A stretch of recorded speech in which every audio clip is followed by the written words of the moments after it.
Noticed how a puddle left on the sidewalk after a heavy rainstorm completely vanishes an hour later when the sun comes out? Where did that water actually go? It didn't simply cease to exist. Our world is driven by physical processes that happen entirely out of sight. This diagram shows a process called evaporation. Evaporation occurs when a liquid turns into a gas. You might think water needs to boil to evaporate, but the sun's heat gives individual water molecules just enough energy to vibrate, break apart from each other, and rise into the air as an invisible gas called water vapor. High in the atmosphere, the air gets colder. This triggers condensation, which is the process where water vapor cools and turns back into liquid droplets. When enough of these droplets clump together to form heavy clouds, gravity takes over. The water falls back to the surface as precipitation, in the form of rain or snow. Once it hits the ground, the water gathers in rivers or soaks deep into the earth. During this collection phase, the water seeps downward through porous layers of soil and rock, storing massive amounts of liquid underground. Living things play a crucial role in this system. Plants pull this groundwater up through their roots and release water vapor back into the air through microscopic pores in their leaves. This specific release of water by plants is called transpiration. That disappearing puddle on the sidewalk is a localized preview of the water cycle. It is a massive solar-powered loop that constantly moves moisture between the ground, the sky, and every living thing on Earth. All living things rely on that water to drive cell division. Cell division is the biological process where a single cell copies itself and splits into two, allowing an organism to grow. Whether it's a sprouting seed pushing roots into the soil or a teenager hitting a growth spurt, water provides the environment to build new tissue. To fuel that growth, organisms need energy. They get it through respiration, a universal process where bodies break down nutrients to extract usable energy. To make respiration work, these organisms require a constant supply of gases. This diagram compares how different organisms handle that gas exchange. On the left, human lungs inhale oxygen and exhale carbon dioxide. On the right, during daylight hours, a plant leaf does the exact opposite, absorbing carbon dioxide to make food and releasing fresh oxygen back into the air. Inside a human, a central heart pumps blood through a circulatory system to deliver those gases and nutrients to every cell.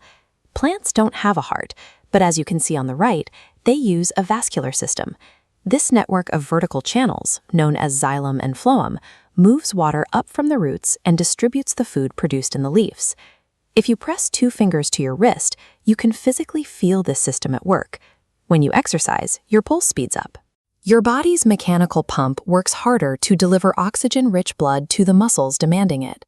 Cellular growth and nutrient transport are the hidden biological engines that keep all living organisms functioning, running on a continuous loop of energy exchange. Early humans noticed the predictable, repeating nature of planetary cycles. Observing the sun crossing the sky day after day, they figured out how to track time. This animation illustrates an early sundial, which used the sun's position to cast a shadow on a dial, but it had a serious flaw. Because Earth sits on a tilted axis, the sun's path across the sky changes throughout the year. A shadow cast at noon in the summer will have a drastically different length and arc than a shadow cast at noon in the winter. People needed precise timekeeping year-round. This led to the invention of the pendulum clock. Instead of relying on sunlight, it kept time using the reliable, continuous physics of a swinging heavy weight. However, early mechanical clocks had their own vulnerabilities. When the temperature in a room increased, the metal components of the pendulum would physically expand. That slight increase in length altered the speed of the swing, throwing off the clock's accuracy. Modern digital timekeeping solved this mechanical limitation.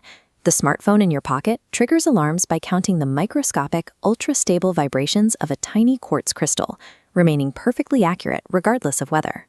Our methods for measuring time evolved from watching shadows to engineering quartz microvibrations. We developed these tools entirely to adapt to the Earth's continuous motion. All of our timekeeping systems and seasonal weather patterns are dictated by our planet's movement in the vacuum of space. The Earth spins like a top on its own axis. This movement is called rotation, and it is the exact mechanism that creates our 24-hour cycle of day and night. This diagram shows revolution, the Earth's complete orbit around the sun. Because the Earth's axis sits at a permanent tilt, different regions receive varying amounts of direct heat. The hemisphere tilted toward the sun experiences summer, while the hemisphere tilted away is cast in partial shadow and experiences winter. Simultaneously, the moon maintains its own orbit around the Earth, introducing a secondary cycle of gravity and light into our planetary system. When the moon passes perfectly between Earth and the sun, it blocks the sun's light from reaching us. We experience this as a solar eclipse. Alternatively, Earth can pass directly between the sun and moon.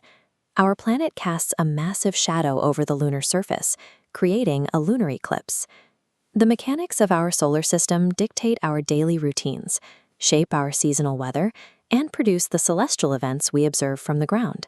We have traced a single puddle's evaporation to the scale of our entire solar system, demonstrating how science operates as a continuous process of inquiry. Every major scientific discovery began because someone looked at an everyday occurrence and decided to ask a specific kind of question. This graphic breaks down what makes a scientific question useful. On the left, you see a simple yes or no checkbox. A strong question avoids that. As the right side shows, a good question must be open-ended, measurable, and testable through a structured experiment. Imagine waking up in the morning to find the grass in your yard soaking wet with dew, even though the weather report confirms it did not rain the night before. You could just accept that the grass is wet, or you could test it. You might ask, at what exact temperature does the dew appear? Or does dew form equally on grass, concrete, and plastic?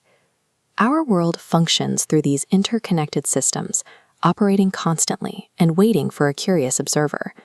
Identifying your own vanishing puddle and asking a testable question is the first true step towards thinking like a scientist.